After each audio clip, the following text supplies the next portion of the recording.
Sebuah gebrakan luar biasa dilakukan oleh Bupati Simelu Muhammad Nasrul Mikaris dalam upaya menyelamatkan ribuan honorer dari PHK massal dan meningkatkan kesejahteraan tenaga honorer di daerahnya. Meskipun dihadapkan pada keterbatasan anggaran, Bupati yang akrab disapa dengan sebutan Monas itu berhasil mengangkat 2.890 pegawai honorer menjadi pegawai pemerintah dengan perjanjian kerja, PPPK, paruh waktu. Langkah ini diambil Bupati Monas sebagai bentuk apresiasi atas dedikasi dan kontribusi tenaga honorer dalam melayani masyarakat. Dengan pengangkatan ini, diharapkan kualitas pelayanan publik dapat meningkat dan motivasi tenaga honorer pun meningkat dalam menjalankan tugasnya. Penyerahan surat keputusan Bupati tentang pengangkat PPPK paruh waktu itu diserahkan secara simbolis kepada perwakilan honorer dan sejumlah perwakilan kepala dinas oleh Bupati Simelu pada upacara HUT Korpri ke-54 di lapangan pendopo setempat, Senin, 1 Desember 2025.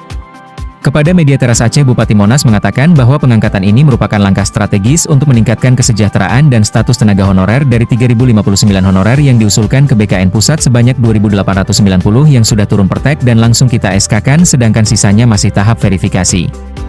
Kami berupaya untuk memberikan yang terbaik bagi tenaga honorer yang telah lama berdedikasi melayani masyarakat, kata Bupati Monas. Pengangkatan ribuan honorer menjadi PPPK paruh waktu ini diharapkan dapat membawa dampak positif bagi masyarakat dan meningkatkan kualitas pelayanan publik di daerah tersebut. Amatan media Teras Aceh, ribuan tenaga honorer yang diangkat menjadi PPPK paruh waktu itu senyum sumringah sambil suafoto dengan keluarga dan kerabat mereka. Upaya Bupati Monas dalam mencari solusi untuk menyelamatkan dan meningkatkan kesejahteraan tenaga honorer di tengah keterbatasan anggaran itu mendapat apresiasi dari semua elemen masyarakat Simelu. Berapa tenaga P3 paruh waktu kita yang diangkat keseluruhannya, Pak? Terima kasih rekan-rekan media bahwa pemerintah Simelu sudah mengambil kebijakan untuk menyeleksi lebih kurang, dan setelah selesai verifikasi itu ada sekitar 3.059 pegawai paruh waktu.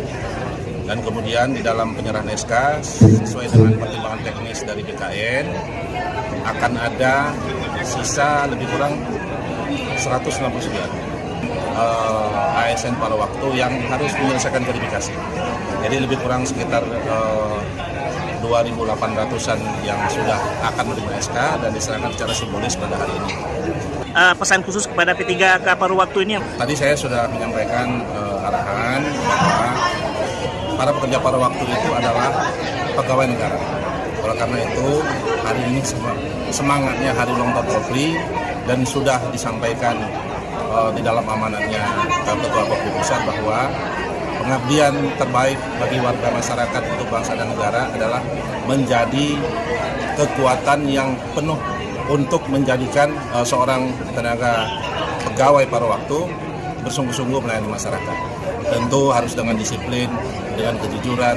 Kalaulah seluruh ASN sebenarnya mencermati apa yang menjadi ikrar Korpri, yang kata-katanya di dalam situ sungguh ingin menunjukkan bahwa sebagai abdi negara dan abdi masyarakat, pegawai ASN merupakan garda terdepan dalam rangka membangun bangsa.